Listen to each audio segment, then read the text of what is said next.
Thank you for welcoming me onto your screens, onto your headphones, depending on how you're watching this. I'm Eddie, and this is The Rollback. Folks, I'm here to talk to you today about Scott Pilgrim Takes Off, aka The World vs. Scott Pilgrim.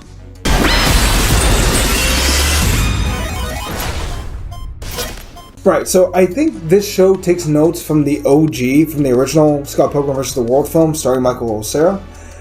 Because that's the basis, but very quickly things devolve. Spoiler alert, in 3, 2, 1.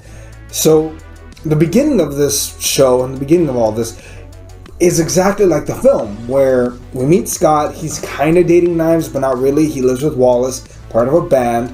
He likes Ramona. They start dating. They have a moment with each other. But when he fights, I think Matthew Patel, that's his name, the first Evil X, Patel wins and knocks out Scott, or at least that's what we're led to believe.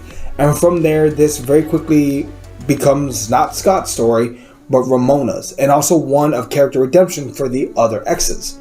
And I like that. I like the concept of going back to a story and reworking it.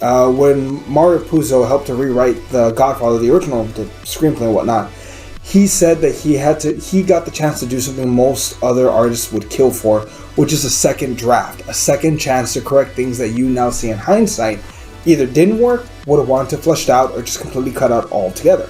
In that same sense, he took the criticisms of the original film of, well, Scott's kind of a douchebag when you really think about it, that edgy stuff from the internet, and reworked it to make it, what if we make him the douchebag, the one from the original?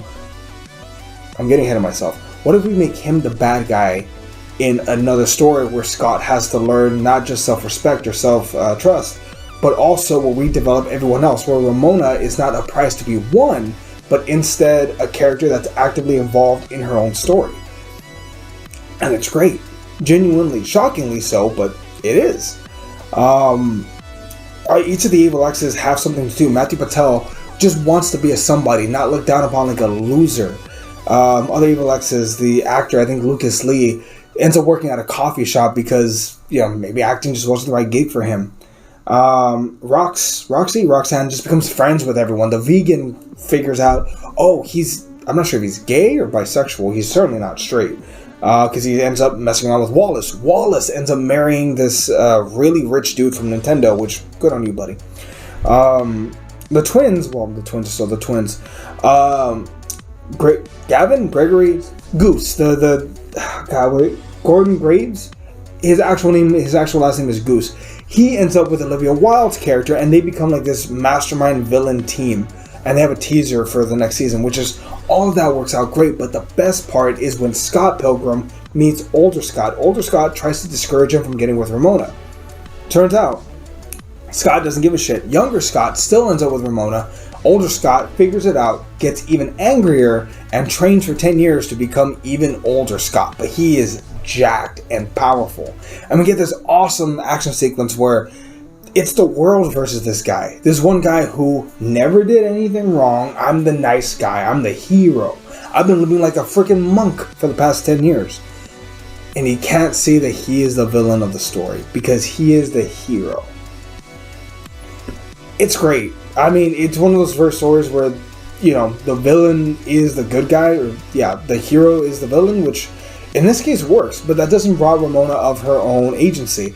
When young Ramona and even older Ramona team up, they become this one synchronous person that puts even older Scott in timeout, but also allows younger Scott and Ramona's relationship to possibly flourish. Like, we don't have to be this version of ourselves. We can choose to be better. We just have to work at this relationship, which I believe they do. I think it ends up well, and I'm really looking forward to season 2. I hope this show has the numbers because the art style is fantastic. Fight sequences are very inventive. They have the entire original voice cast from the original movie, so all that together makes for a winner. Easily an A in my book. A great show. I do recommend. It is, I would say, appropriate for all ages. Yeah, I do recommend it. Let me know what y'all think. Go ahead and comment down below. I know Chema loves it, or you better love it. That said, we'll catch y'all later. See everybody.